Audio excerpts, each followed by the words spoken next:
people are searching for us. Cold-plunge, the term is getting a little more into the zeitgeist. People are out there looking for it. And then our big first win was we had Aubrey Marcus out of Austin, Texas, who owned On It. He's a big influencer. Entrepreneur. He was on a IG Live in his chest freezer. And Mike just hops in and says, hey, it looks like you need an upgrade. And he responds and says, hey, you serious? And DMs us. And we said, yeah. And he's like, okay, fly out and ship me a unit. Yes, this is the Mark Haney Show on a mission to ignite the entrepreneurial revolution right here in the hometown we love. And we do that by building the backyard advantage, which is rapidly becoming the most connected community in the world for local entrepreneurs. And it's based around this culture of love, right? Helping one another, one entrepreneur at a time, one risk taker at a time, one innovator at a time. And it begins with one simple question. What are you working on? How can I help? And so here today to share a story that I think a lot of us will relate to, a guy who's built this incredible business out of his garage. So we're going to find out how Ryan Duey, he is the co-founder, co-CEO of Plunge, how he did it. Welcome to the show, Ryan. Awesome to be here, man. Yeah, I look forward to hearing your story. I know of your story. You and I do yoga together. Occasionally I'll see you there, but we never stop and chit chat or anything like that. So this is be good. Well, I'm going to pull out the deep, dark secrets of what it takes to build a company and what kind of person does this kind of crazy thing. So maybe if you don't mind, though, maybe start with just a little of your background and your, journey that led you to entrepreneurship. Totally. So, yeah, I mean, Sacramento guy through and through. Grew up in Rockland, went to Rockland High. Nice. Family, parents still live in the same house. Went to school at Cal Poly. Left, lived in the Bay, lived in Europe for a bit, came back, and then first kind of, my coming home party was I opened Capital Floats in Sacramento. Okay. It's like a wellness center. We have float tanks. We still run. We're in Auburn now. We have Sacramento, and it's, we have float tanks. It's a health and wellness facility. Okay, folks, and now float center. Some of you know what that is. Some of you do not know what that is. And I'm an old guy, and even I know what it is. And I found out about it it's probably 8 to 10 years ago. Maybe, I don't know how long ago it was. And my son started talking about, Dad, there's this really cool Zen experience that you can get by going and laying in this float, and I'm like a bathtub? And he's like, yeah, but just you've got to test it out, and you actually float because they put salt in the water, and you float, and you can put on a little bit of music, and you just go in there for an hour, and you can fall asleep. And I'm like, wow, this sounds way out there. Okay, now, I did experience it. You obviously experienced it, and it was a kind of a life changer. 100%. Changed my life. It was one... Within a few sessions, like you said, it changed my life. Within a few sessions, I was like, I would love to open one of these places. And the whole concept, floating, I know, was transformative, but it was a new world to me. I was living in San Francisco. I was going to this facility, and I thought it was the most out there thing in the world. I didn't know anyone that had floated. I was like, only freaks do it, or only super trippy people do it, which I was into. And so, but I went, and I was like, oh, these are very normal people that are coming in. But I was so intrigued by it that the concept came of I would love to sit at this front desk all day just to talk to these people. Well, that was how this business idea started. It was it literally was. How old were you at the time? I was 26, 27. Okay, you're a pretty young dude. Yeah. And it was new to go, starting my own business wasn't in my zeitgeist. It wasn't really kind of beat to my own drum. So there was some entrepreneurship there, but it wasn't I'm going to start a company. And I remember it was my second float. I call it a whisper. It was I could be here all day. And just this thought came in. It was well, then build it. And it was very radical idea for me of oh, you can just build an environment that you can go get to spend time in. Life transpired about a year and a half before I really took action. I had a pretty serious accident that happened in Thailand that really kind of accelerated my life, which actually got me into the first float tank. And I started floating all the time. So that's when I ended up leaving the earthquakes, wrote a business plan, had no money, said, I'm moving to Sacramento. That's where I've learned about your backyard, the whole backyard concept. I was I'm moving to Sacramento because I know people there.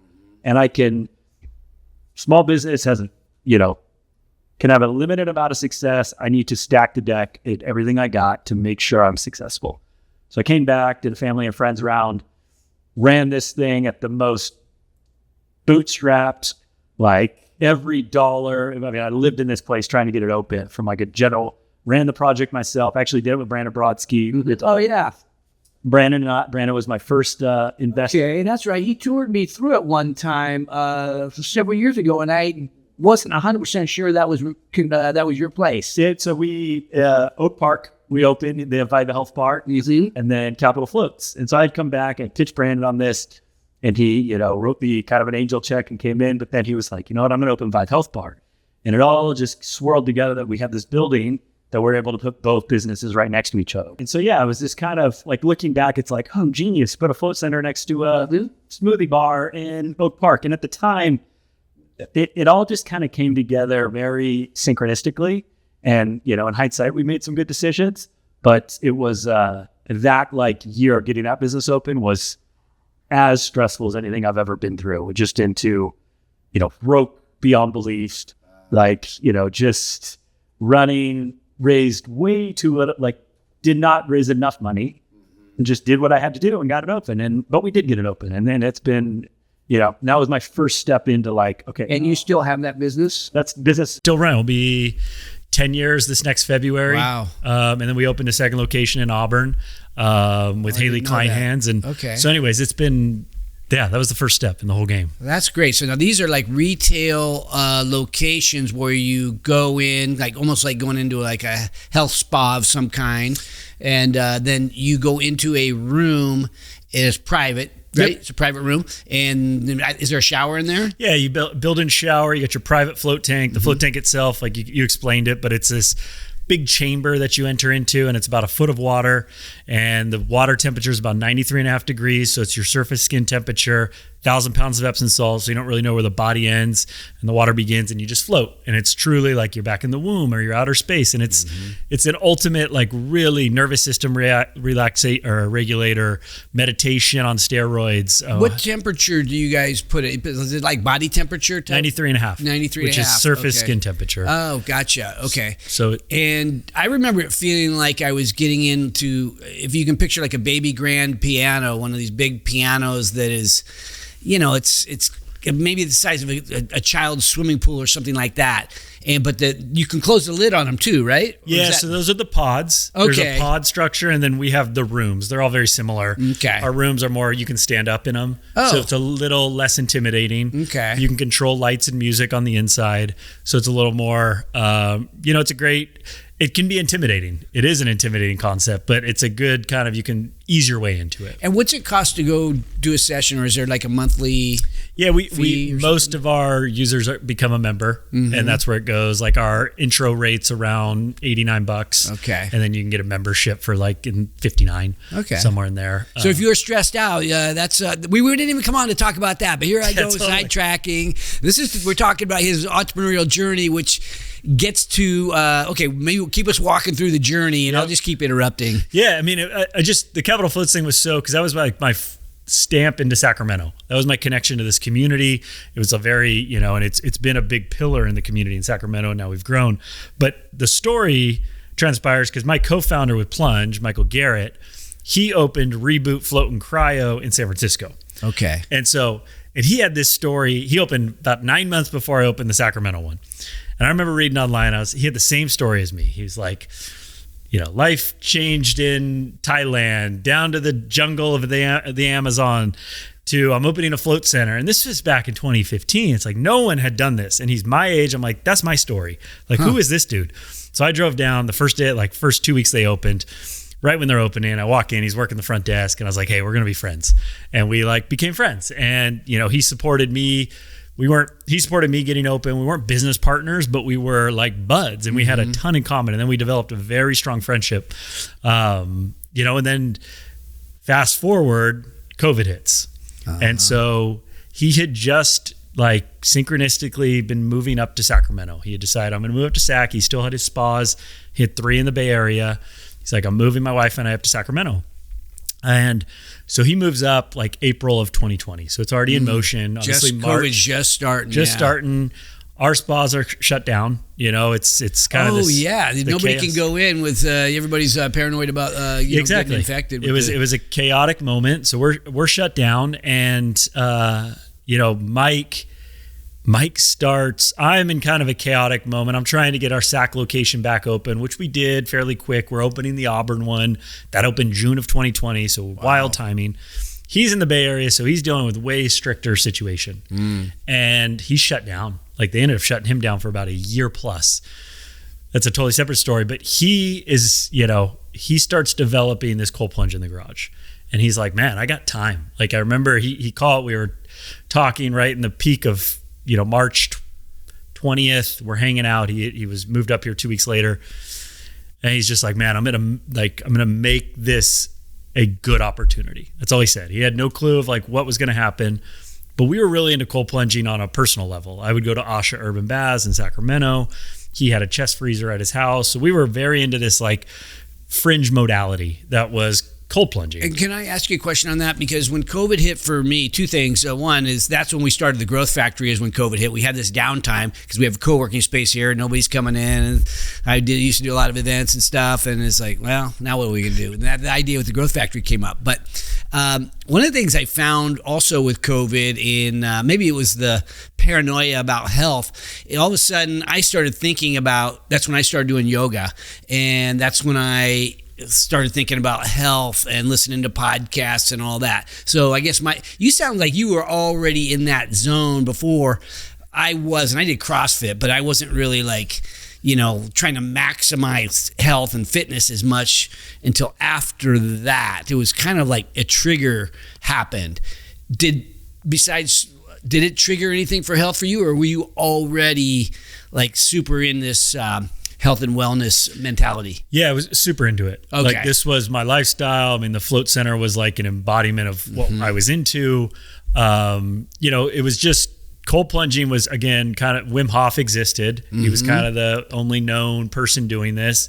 And there was no market for this. And Wim Hof is a famous person that he has his own way of breathing. Is that right? Yeah, the Wim Hof method, and it's around breath work and cold exposure. Okay. So he's used those, and he kind of brought those to the mainstream. And you have to breathe if you get into one of these really cold tubs, right? Like, if you're not breathing, it's a lot harder. Is that correct? Right? And you want to, we can get into that of kind of when you're in a cold plunge experience, like there is a glide path of your heart rate that you want it to go down.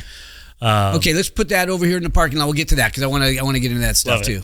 But the journey. So Mike's the one, like, hey man, I think there's something here. I think there's a world of building a cold plunge. And I agreed with him, but I'm not really a product guy. I'm not the guy that, I'm not handy. I don't build stuff. I struggle with that. So he starts developing this in the garage, and he pitches me. He brings me in one day, like, what do you think? Do you think we could sell a couple of these? And I actually said no to start. It was pretty pretty rudimentary. There was just, I didn't quite have the vision of what he brings me back a few weeks later. It's like, what do you think now? And I'm like, wow, you've just accelerated this in a few weeks' time. And I was like, let's do it, man. Let's do it. And the whole business plan was, I'll email Capital Floats, you email Reboots customers, and we say, we're building 20 of these. Who wants to buy one? We'll hand deliver to your house in Northern California. That was the business plan. That was the structure. That was everything we did. That's a good way to test it out, though, get some going. Yeah, we had that. That was something we had. Like, what asset do we have? We have an email list of tens of thousands of people that already know who we are and are into health and wellness. Let's see where this goes. The other big, and that worked. We had some people buy. The other big win that we did was we went all in on this term cold plunge. And at the time, cold plunge, if you looked on Google, ice bath was 10x the search to what cold plunge was. Okay. Ice bath was kind of the thing. That was what all the athletes did. I do the ice bath. And we were like, in our core little niche community, we use the term cold plunge. So we bought the domain, thecoldplunge.com, for $10. And we named the company Plunge. We were first page ranking on Google within 6 weeks with no ad spend. Wow. Come to find out, there was a whole world of people that were into cold plunging and searching for this. So when we're in the garage, we're now getting phone calls from all over the country I didn't know you existed. I didn't know this was I've been looking for a cold plunge company for years. Choosing the name and the domain name specifically was a huge decision. I mean, it was a hugely effective decision. Huge decision. And we weren't SEO nerds. Like, we didn't really grasp what we were choosing, but we felt there was something there. And there was this moment to like own the category and really create a category, but own this term. That's where your mind was owning a category versus, hey, let's just sell a few of these things. Was your mind, or did something shift that made you want to start thinking big? Well, it's interesting. It was kind of both. Okay. Like, our business plan was build 20. Let's see where this goes. Mm-hmm. And we were making decisions that were like, let's be prepared to be big. What if it works, let's be ready. Exactly. And that was a win that we had. And it's transpired into, we now own plunge.com. We own the registered trademark to the word plunge. So we truly own the category. Wow. And that didn't exist. Like, without those early decisions, we don't get to this spot to have this opportunity. Mm-hmm. But that was our like win. And so now we're kind of, people are searching for us. Cold plunge, the term is getting a little more into the zeitgeist. People are out there looking for it. And then our big first win was we had Aubrey Marcus out of Austin, Texas, who owned On It. He's a big influencer. Entrepreneur. He was on a IG Live in his chest freezer. And Mike just hops in and says, hey, it looks like you need an upgrade. And he responds and says, hey, you serious? And DMs us. And we said, yeah. And he's like, okay, fly out and ship me a unit. And that was like, we were in his garage. We were in the garage. He said, fly out and ship me a unit. So he bought one, or did you have to give him one? No, because we said we would love to upgrade you. We just said we would get you one. Okay. We had never shipped a unit in our life. Okay. This was like, we were hand delivering in this van, and I didn't even know how to ship on a crate. I didn't know what a box this thing would go into. Like, there was none of that. Wow. And what he said was, cool, are you guys serious to send me one? And we're like, yeah, we'd love to send you one. He's like, great. Do you want to fly out? And that's when we were like, hell yeah. Like, we'll be there, man. And we're like, we'll be there in 2 weeks. And so that was like, now I had to figure out how to book a truck, how to get this like shipped out there to be on time. We'd never shipped a unit. I didn't even know there was. So Aubrey Marcus was your first unit? Our first unit that we had ever shipped. Oh, that you'd ever shipped. The rest were hand delivered to your kind of friends and family around. Yeah, we had a van. Your customers. But that was just in the back of his van, and we'd take it out. So Aubrey's unit, and so that's its own, cool story. But what happened there was we got in his space. We were able to, and we had admired his journey and kind of what he had built. So it was really cool to be in his space and provide value. And we just he's like, what can I do for you guys? And our answer was always like, hey man, if you love this, just share it, whatever that looks like. I'm not asking you, contract here. There's no nothing. If that's telling your mom, if that's going on the internet, awesome. And we just started to get these intros, and then Aubrey's now introducing us to one of his friends. And then we're at Andrew Huberman's house. And then we're at Tony Hawk's house. Oh my goodness. And then we're at Rich Roll's and Nigel Hughes. If you don't know these people, these are major influencers in the health and wellness space. Major. It was like, when we were with Andrew, his pod was just getting going. This is back in 21, end of 20 to 2021. We went down and his podcast was just taking off. And so we built this kind of like organic partnership with him, and it was just a huge win for us. And so we were in these people's space. We didn't ask for anything. We would rent a U-Haul and we'd drive down and we would go deliver it to these people's homes. And we just got to get 2 hours with them. And we would get and kind of become friends with them. Some we're still very good friends with and connect with. And the whole concept, there was a strategy around this. We wanted to provide value. We also had this concept around a network effect. We were sitting in a room. We're like, how do we make it feel like we're everywhere? Mm-hmm. And we put like 20 names on a board. And we're like, if we could get a plunge to these 20 people will think our company is the largest thing in the world. And we executed on it. And we kind of broke the internet from a social media perspective and Instagram perspective. I listened to Huberman a little bit, and the other ones I know of, and I've listened to him a little bit. But at that time, I started listening to a guy named Ben Greenfield. Did you ever get him one? Ben has our sauna. Okay. Your sauna. Oh, yeah. You're now in the sauna business. Yep. Okay, we'll get into that too. Totally. What about Rhonda Patrick? So Rhonda was one of our first drop-offs. Oh, wow. She's big on promoting the saunas and stuff. She does cold. Her husband's actually super into cold. Okay. But that was fun. We went to Rhonda's house. She was like on these early. Wow. Yeah, it was like our first 5 months in the business. It was just such an honor. It was so, we had so much like gratitude to be able to like be brought into their homes and do this. So it was a huge win for us. So this influencer marketing early on to kind of have this network effect. That's really cool. Okay, so you've grown the company now. You do the cold plunges, and then you also have saunas. Correct. Is that the saunas are a newer thing? Is that right? We launched traditional high heat saunas beginning of 2024. So the company itself, like we built our original plunge that was kind of what put us onto the mainstream, was this white bathtub that we didn't. The genius of it is we took off the shelf parts and just kind of created a product. So we didn't have to remake a supply chain. We weren't really developing anything, brand new to the world. We took this black chiller that was a hydroponic chiller and we turned it into the chilling system for this unit, and we built it. We didn't expect the company to grow at the pace that it did, but we ended up selling 20,000 of those units or more. About 2 years in, we were like, we need to develop our own products. So that's when we started hiring engineers and really building our own R&D department. And so in 2024, we basically sunsetted all that first product and launched all of our current products. Okay. Which we're into some second gen of that too as well. But if you go look at our site, everything that's on there is like designed and developed in-house. And it's plunge.com. Plunge.com. Is it all direct to consumer, or do you sell it through resellers? We have our direct to consumer, which is still the largest portion of the business. But we have what we call our B2B, and it's not really resellers, but it's more people purchasing for it to use it as a service. Oh, gotcha. Yeah. So think of, on the small end, Capital Floats to Hilton's, Marriott's, franchises. Somebody who wants a sort of upscale health and wellness experience at either at their spa and that kind of thing. Got it. And that's a big focus for us. We have a very unique product that services that. We have kind of our different enterprise support team. So that's a big growing part of the business that we're pretty bullish on.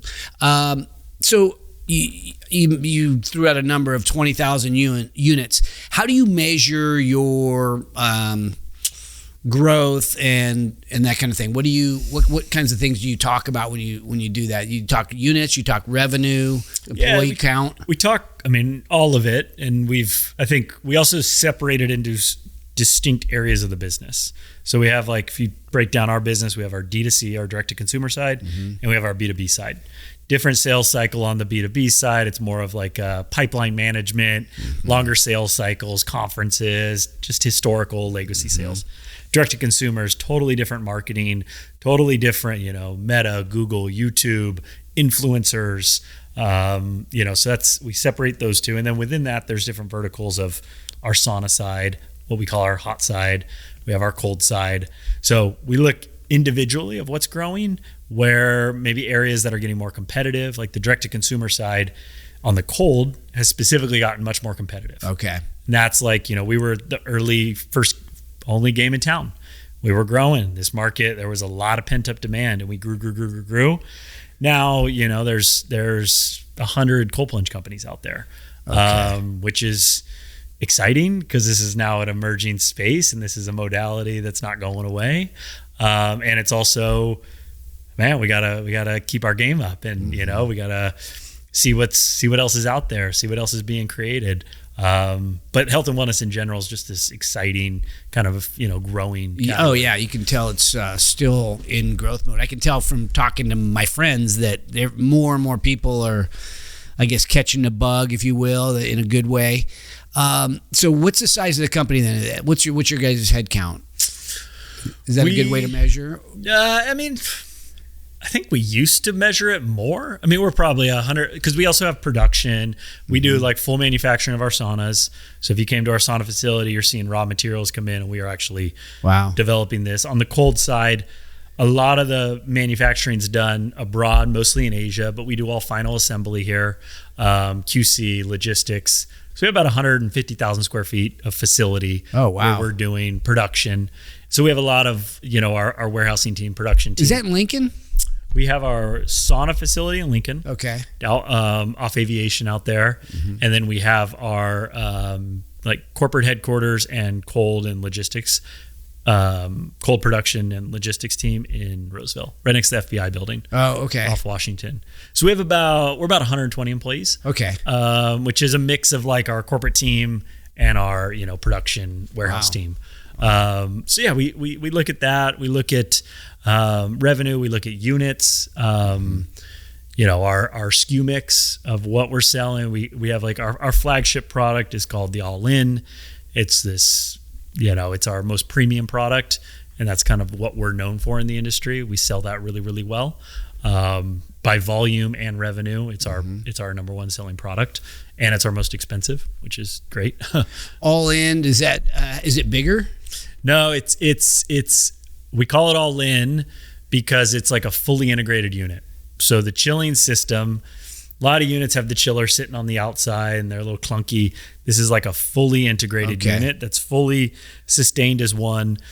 All In's one of our core values as a company. So we just thought it'd be so cool if we named this the Plunge I like All In. That is a good. So now it's name. It's out there as the Plunge All In. Okay, and then how long ago did you start the sauna line? We launched beginning of 24, and we now have 3 different mixes there. We'll be expanding in that category beginning of next year, which we're pretty excited on. But yeah, that was like a whole, back to the business plan. Like we didn't think through, when we launched, it was like, we're building 20. That was the business plan. So that was as far as we were thinking. And to the point that I remember when we launched, we were in Mike's garage for 2-3 months. And then his neighbors are going nuts of all the things that we're doing in there. We moved, one of our first deliveries was to the owner of a local bike shop in Sacramento. And we were just dropping his unit off. And he was like, hey, we were like, we got to get out of his garage. He's like, well, I have 500 square feet in the back of my bike shop. You guys want to move in there? So we move into the back of the bike shop, Greenhaven bike shop. So we're back there having to drain the water in the bathroom with the customers were coming out using his bathroom. We're filling up the plunges to test them with the customers. So that was a funny window. And then we moved into our first warehouse. So I'm just more to share. That was the plan. We were just kind of moving as we go. And then sauna came in we started to get a lot of customers being like, hey, who do you recommend, or will you guys ever build one? So we did a quick survey. We found 40% of our customer base, or the response was we're in market now to buy a sauna. So we spent about 18 months developing what our saunas are now, and launched them in beginning of 24. I've known a couple people that have worked there, and I don't know if your place, and I don't know if they still do or not, but it just dawned on me when you said you went to Rockland High School. So I know John Ward. Is he still with your company? John's not with us anymore. Okay. Is Brian Oliver still with you guys? Brian's crushing it. He's still there. Okay. Yeah. So I know both those guys. I've worked with both of them in the past, and both good guys. I like those guys, and they're both Rockland High guys, I believe. Yep. So so I'm going to ask this question on behalf of a friend, a person I know. Have you ever heard of the company InstaPhysique? It's like a little workout place. Yeah. It's like Pilates. But it's way harder than what I've done Pilates, and I've done this, and this is it's pretty hard. They're a franchise, right? No, it sounds like it's like a service business, like going to a Pilates studio. But it's and you get on these reformers that are like Pilates type machines, but you hold these poses for long periods of time, and you move really slow, and so it's torturous in its own way. So I have started and tried it. It's a good add-on to yoga or CrossFit. It's not the pounding of CrossFit, and there's not the sweating of yoga like we go to hot yoga. It's more it feels kind of like you're in this upscale spa, but you're in pain like crazy. Anyway, the question I know the lady Amy Brown who owns 2 of these type studios in Sacramento, and they seem like they do pretty well. But she's made some discoveries while she's doing this, and she's created a product that is different than, I don't want to give away her product too much, but let's say it's a product that has to do with massage and using a computer to massage you the correct way and all this kind. Not a massage chair, but almost like one of those roller type things. Okay. Anyway, she's developed it herself. Kind of sounds like the development of the Cold-plunge in its own way, where she's taking a product and she's making it better, and she's thinking like, how do I? So she's in development of the product right now. Okay, so here's my question on behalf of her. Okay.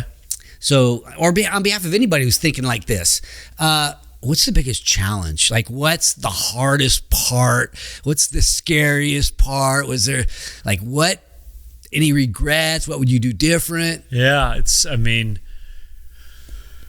as I sit here now and I look back nailing our, like, I'm going to use the word operations, but when I say operations, I mean more of our supply chain, like the unit economics and the development of the product. Like, that has been a very long road for us.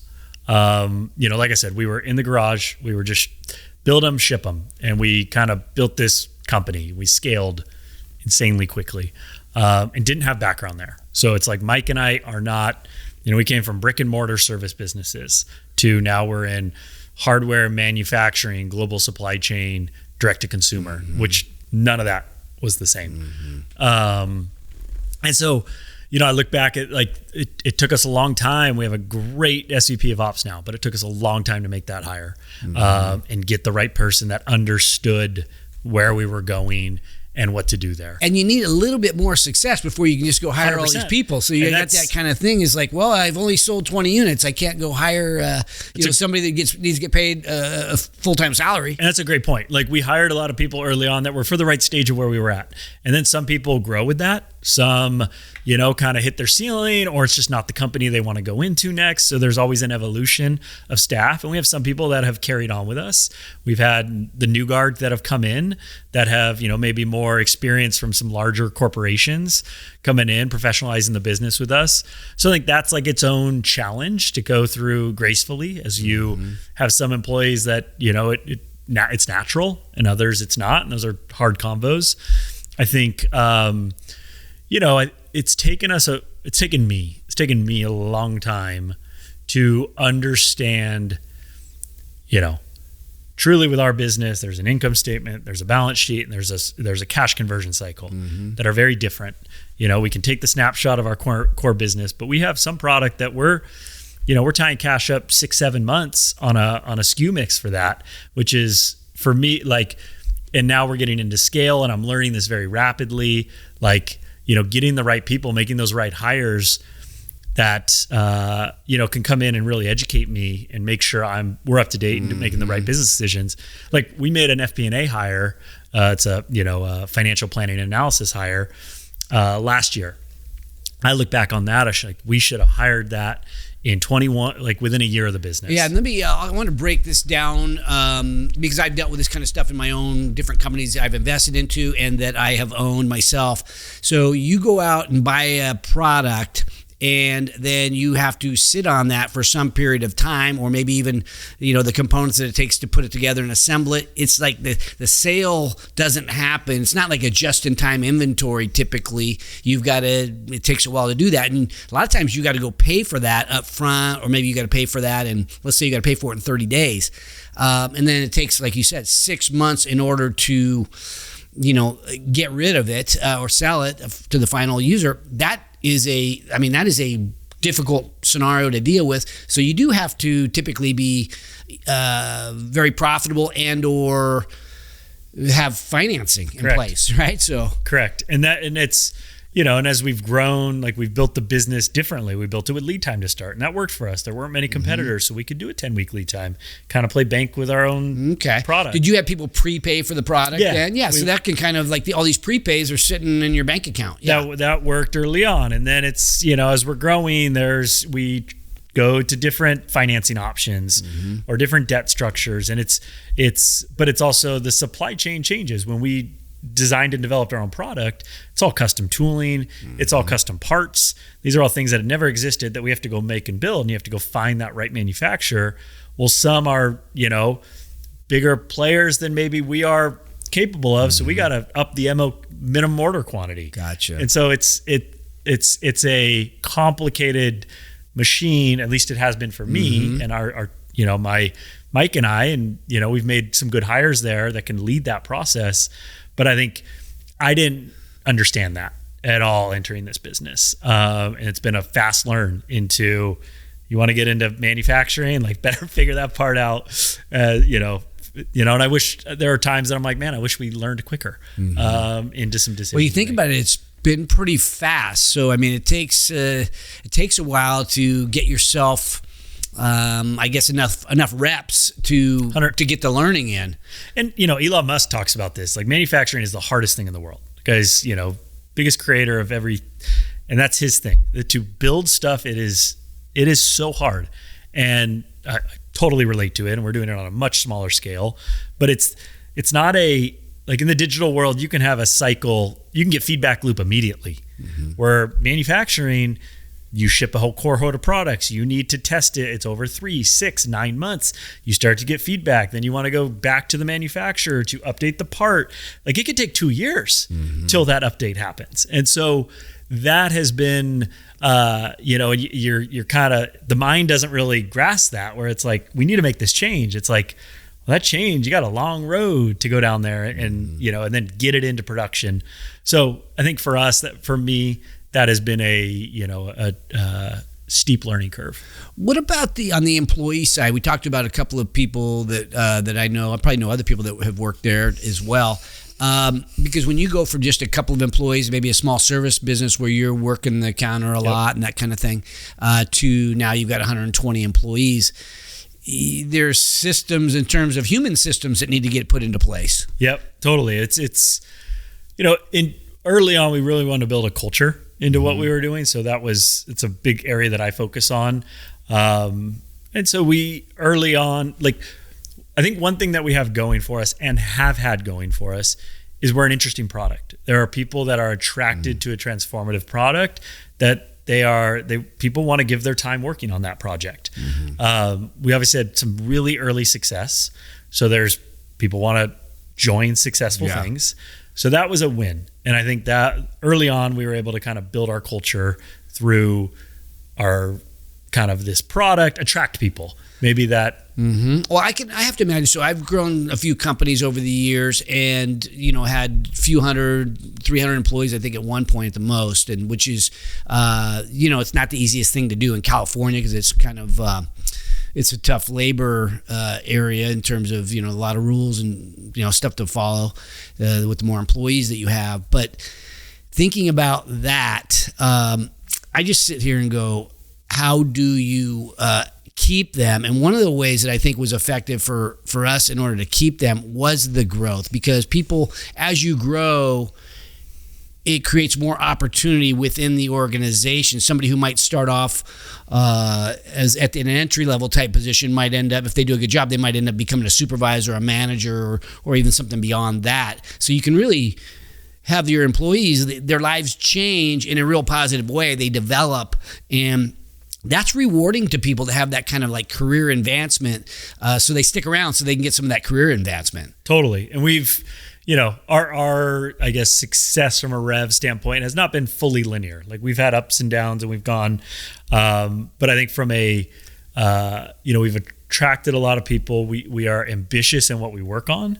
And so I think there's a lot of, our team, they care about what they're working on. And I think that has helped us retain talent at attract talent. It's like I said, people feel good about this product. It changes people's lives like that. People want to spend their time working on that. I think we have fun with what we're working on. It's challenging, but there's a lot of opportunity in what we work on. So I think all those together, we've been able to, pull some talent in. We're always Sacramento first in how we look for talent and who we're bringing. that is always going to win out. We've had to go out for a couple roles and like a more of a national scale. But I think on our executive team, there's 8 of us, 6 out of 8 are all here out of Sacramento. Very talented crew. Very cool. Like come from big backgrounds, and it's so fun to be like, wow, you guys are now committed to cold plunging and saunas. So it's been, we love being that Sacramento like brand. Like there's like, we rep that hard, and we, we're a national consumer brand, probably even international now. And it's fun to be like, no, we're Sacramento through and through. That's so cool. Well, it's a great Sacramento story. What's the longer term vision, like when you paint the picture to your team or to other people about where the company is going? What's it going to look like? Yeah, I think we really want to be, or not just want to be, we are, but it's like, how do we grow into this is like a true wellness technology company. And so we are your one-stop shop for your home wellness spa or your business spa. That's how we think about product development, product innovation. A unique thing about all of our products is it's not just hardware, but we do software as well. So we connect that all on the back end. So we have our own app, highest rated contrast therapy app in the App Store. So we really look at like, okay, from a functionality standpoint, good hardware meets software, and we write all of that and do all that. So that's exciting for people. There's things we can grow into there. How do we, from the app perspective, what can we do to tie this all together from a user experience? Our product's pretty unique in the sense that, our there's like hardware of a chilling system, a compressor, and how do you cool water?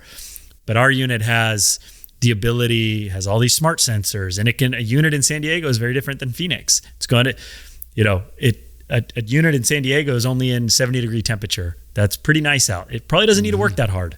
Where a Phoenix unit, if you want it at 39 degrees, it's a totally different unit. And this, I think it's like the core of what's almost exciting and challenging about a cold plunge. It's arguably the most complicated system out there. And I'm not being dramatic there. You're chilling water that needs between 37 and 100 plus degrees that people are going to want this unit to go, because our units can go hot. They go there, and they are in every single environment that exists, and it is on 24/7. So think of the air conditioning industry has a multi-billion-dollar industry just to repair these units. And our unit is more complicated than an air conditioning unit. Wow. And so that's been I say that almost with passion, because we've learned so much, and we're on the forefront of how to actually chill water for a user and a human to get into, which didn't really exist. And so, where we're going, that's it. How do we bring hardware and software together, and using these what modalities and products can we launch that fit to our consumer base, which tend to be, people with space. They live in backyards. What products can we go back there, that solve and support their health and wellness? And then same on the commercial side. What can we launch to go in there? I love it. Okay, so I want to get into something that you mentioned. I didn't know where we would get into it, but maybe this is, we have a few minutes left, but I think this is important. You mentioned that your employees like working on something that is good for other people. That's my wording, but that's the way I took it, is like they want to work on something that's making the world more healthy. So what do these products do actually? Because I was thinking about getting a cold plunge. I've been into a hotel and got in the colder tub, and it's like, oh, that's too cold for me. And but it's kind of nice to go into a cold swimming pool to a spa, back and forth. I've done that a few times. But I decided after watching Ben Greenfield and I was thinking about getting a cold plunge. And I'm like, let me see if I can test myself out on a cold shower every morning. Yep. I got tired of the cold shower, and I know that that's, not a cold plunge. So are there certain people that it's not for, or am I just like a wuss? Because I did not decide that I wanted to stick with it. And I am about health and wellness, but I don't like that kind of pain. Let me put you at ease here. So the shower is one of the hardest things. Oh, really? The shower sucks because you can't ease into it. It's just hitting this part of your body. Shower's great. Get in, you get some cold water, and you could get this alertness, and you kind of come out feeling a little more alive. 100%. I recommend it. Yeah, I always felt better afterwards, but I didn't like the feeling at all. Totally. And look, in a cold plunge, you're still not going to like it. Like there's some power in that of, man, I got to go do this thing that I know I'm going to feel incredible 2 to 3 minutes after, but you do have to do the hard thing, and it's hard every single time. So there is that too. But it is different than a shower, and I think it's super important to call out. Okay, that's good to know. When you get into a cold plunge, however you submerge yourself, ideally there's no perfect way, but ideally you're getting right up into your neck region. I like to keep my hands out just because my hands really struggle in there. My feet are fine. Hands and feet are usually the most challenging. Oh, in terms of the cold. Yep. Yeah. It's the most sensational part of your body. There's different factors that play into it. So, but if you have to keep your feet or hands out, it's fine. But you're going to get in, and there's a very simple process to this. And we always recommend starting at 55 degrees. Start a little warmer. Yeah, 50. Like people think 55 is warm. It's not. It's still chilly. Yeah. And everyone's different, and there's different things that factor into it. Whether it's your body mass, your age, your sex, your hormones, and it's not just like colder is better. It's you need to find the temperature that adapts and is the right place for you and your body. Does it work as effectively if you're going from? Or maybe more effectively, if you're going for something warm, like if I come out of a sauna, I have a sauna in my house. If I come out of the sauna, and then I get into something colder, there's almost something refreshing and maybe slightly tingly, painful, but your body is so heated up that it doesn't hit you as hard. I don't know if people have said that to you before. It's like a Trojan horse. Like once you're hot, you're a little more willing to get into the cold. I actually don't think it's necessarily easier. Okay. But it's your body's like craving for cool. So it's a little simpler to get into because that first step's always the hardest, just to get into cold water. Okay. But when you get in, there's an important distinction that you need. You need it cold enough that it takes your breath away. You want to get in and get this like breath heightened. And that's good. That's what you want. And you want your heart rate to spike. There is like a too high of a spike. That could be too cold. But you get in. And then there's this process, and it could be anywhere from 30 seconds to 45 seconds to a minute, where you start to grasp your heart rate and you're lowering your heart rate down. So you get in, you kind of have your entry level heart rate at the beginning before you step into the cold plunge, and you have your resting heart rate, which is, your sleeping heart rate or whatever when you're calm. But your heart rate before is here. Let's say it's 90 beats per minute. Let's just say you get in. You shoot your heart rate up to 125, 130. Normal, that's what you want. But it's how well can you regulate your heart rate down to below that entering heart rate that you entered into. And you will get there, and that's a good signal. And that help. The right breathing technique can probably help get you there. Yeah, you could do I actually don't recommend doing intense breath work in there. You just want to really focus on your breath. Usually the exhale twice as long as your inhale. And you're just focusing on that, and your heart rate will naturally come down. And what you're doing is you're going from this, sympathetic state to a parasympathetic state, and you're calming your nervous system down. And you're really training yourself in a stressful, chaotic environment, how to regulate your system. And there's huge benefits to that from we can get into that. But you're also getting this huge norepinephrine, dopamine hit that's coming in from the water. And that is like a spike that is, on the level of cocaine, but the difference is it's sustained. You don't come out and have this crash. If you do a good, let's say you go a 2-minute cold plunge, and some people are is that about average? That's where I recommend to start. Like 2, 3, 4 minutes, everyone's a little varied into what it is. But I always say if you're starting out 2 minutes, 55 degrees, and just go there. Can you get that heart rate down? See how you respond. Think of it like working out. You haven't worked out for a while. Just get into the workout. Get some steps going. Let's get some weight moving. Let's see. Don't go do the CrossFit workout your first day back, or if you haven't worked out in a year.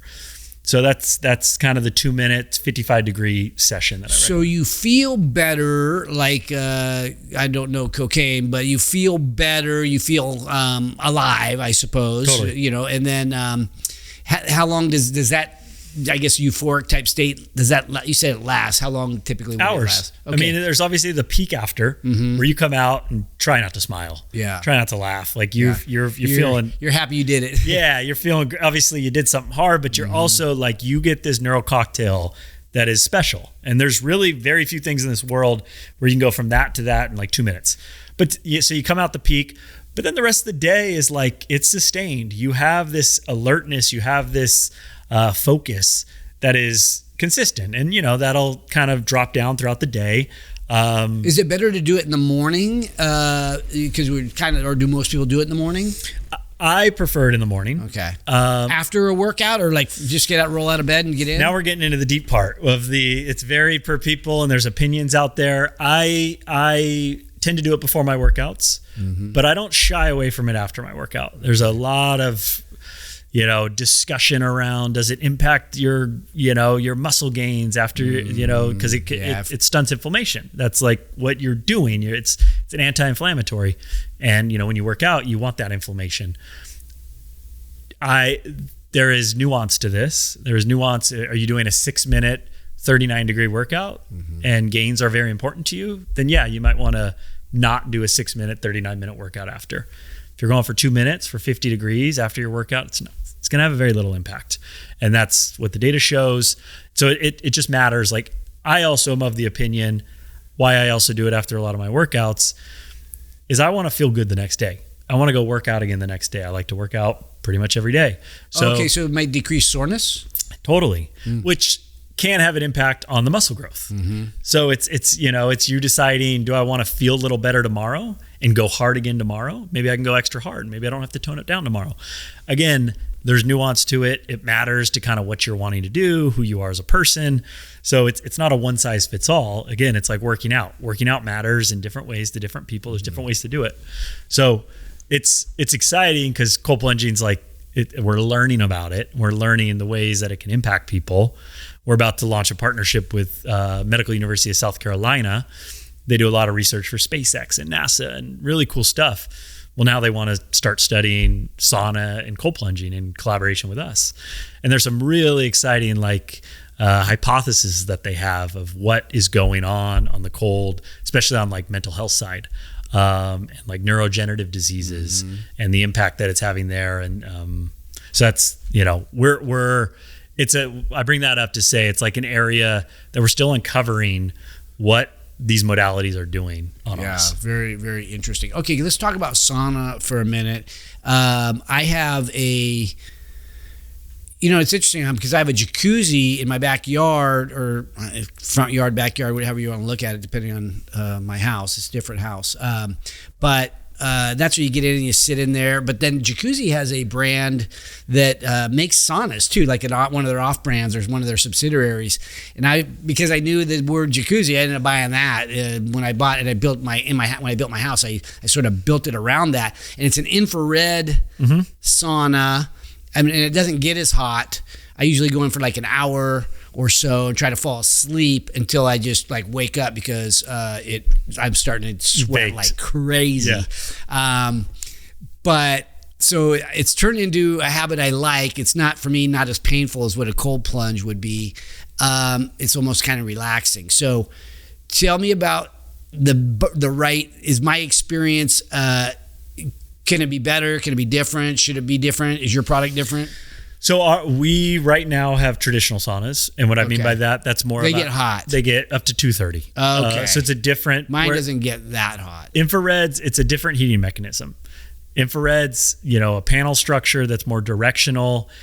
It heats the body up a little differently. It's more of like a deeper penetration that kind of, they say, heats your body up from the inside out. Where traditional is like more spatial. It's just like it seems more natural to be that way than the infrared. I mean, if you go back 100,000 years, they had cold water and they had hot water. They didn't have infrared stuff going through your body. I think they both work. Okay. I think they're both a great modality. The difference between the two, I mean, you could also, there's been a ton of great studies out on sauna and the impact on health. And the main one is, if you're sauna 4 nights a week, you on average lower all mortality causes by 40%. It's this big study they did out of the Nordic region. And that's kind of gotten all the incredible. Okay. I mean, that's crazy numbers. Yeah, that's a big number. Yeah. And so those studies have been done at around the 175 to 180 degree temperature. So there have been higher heat temperatures where a lot of these studies have been demonstrated at. So there's a community that's like, it needs to be high heat to get these benefits. My opinion is, I think it's more the time that you need to spend in there. So a traditional sauna, one of the advantages is you only need to be in for 15 to 20 minutes and you are cooking. If you go in at 180, 15 minutes, I'm good. Yeah. I'm out. So there's a time, if that's important to you, not everyone has 60 minutes that they are going to consistently make time to get into a sauna. Everyone's got 60 minutes, but not everyone makes that time. Right. Where in infrared, me personally, I'm kind of interjecting my belief now, but I believe those benefits are happening, but you need to be in for 45 to 60 minutes. Okay. And so, there's just an opinion out there, and you kind of have some that are like traditional sauna, let's go. And, we love it. We sell that product. That's what I have. Infrared, I think, serves its purpose. And I think there's, it's a great tool to use. Okay. So maybe I'll ask 2 more questions here.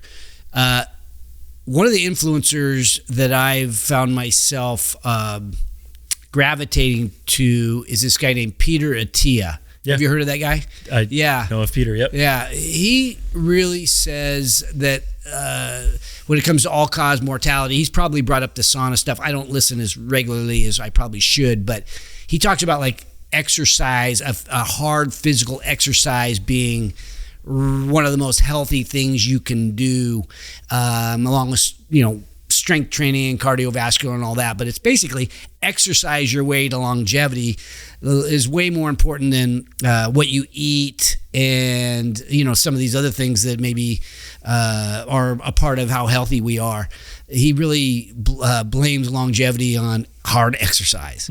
So who do you follow? That's my take on what he says. Who do you follow where you're like, that's really he or she has a belief system that I've really opened up to or believe in, and maybe, our audience might think that that's someone that's interesting to follow? Yeah, there's no like specific person. Yeah, I listen to some Peter stuff for sure. Peter T is great. Individual named Paul Saladino. Okay. I listen to on kind of diet, even like functional movement. Paul Chek, I think, has been interesting and instrumental in my life into kind of his framework. Does he have a certain belief system where you're like, that really ties to the way I believe? Yeah, I mean, they all have their belief system. I think Paul is more Paul's evolved a lot in his eating, but like more of just, where food is sourced from, what it goes into it, more of a meat and vegetables diet. Again, I'm not militant on that, and I think there's a lot of nuance to diet. That's one that I think is very unique to each person. But then from like a movement workout, it's changed over the years. I've been into like kind of functional movement, to yoga, follow different yogis, to I'm into more of a weight structure right now.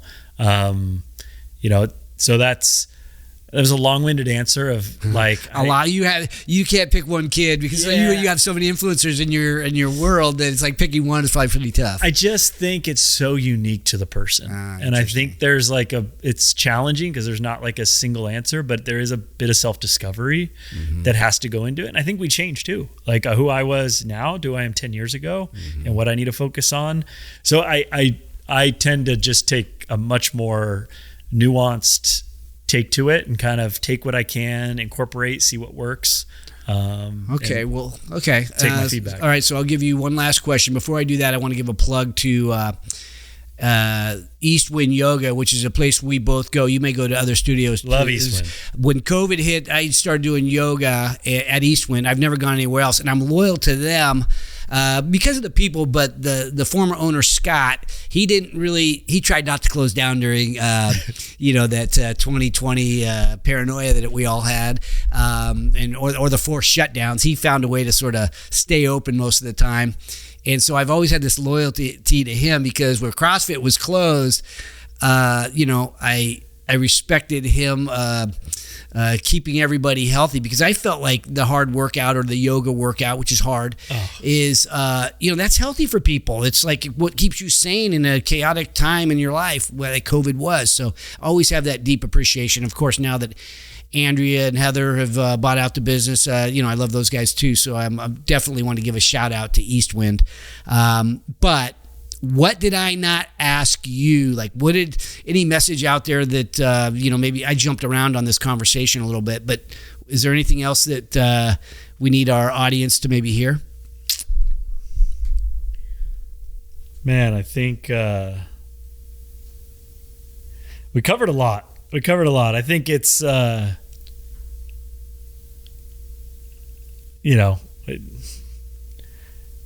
feel like we touched on a lot of it, but like the thing I think about is like Plunge. It's two different Plunge and Capital Floats. Something I think is interesting. It's like Capital Floats. I spent as a starting out entrepreneur, and I spent 8 months building this business plan.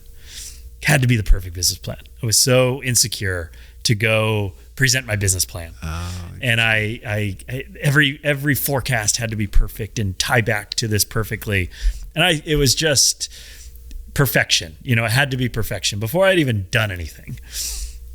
And then the business opened, and I never looked at that business plan again, and I didn't even use it. It felt good for some investors and whatnot.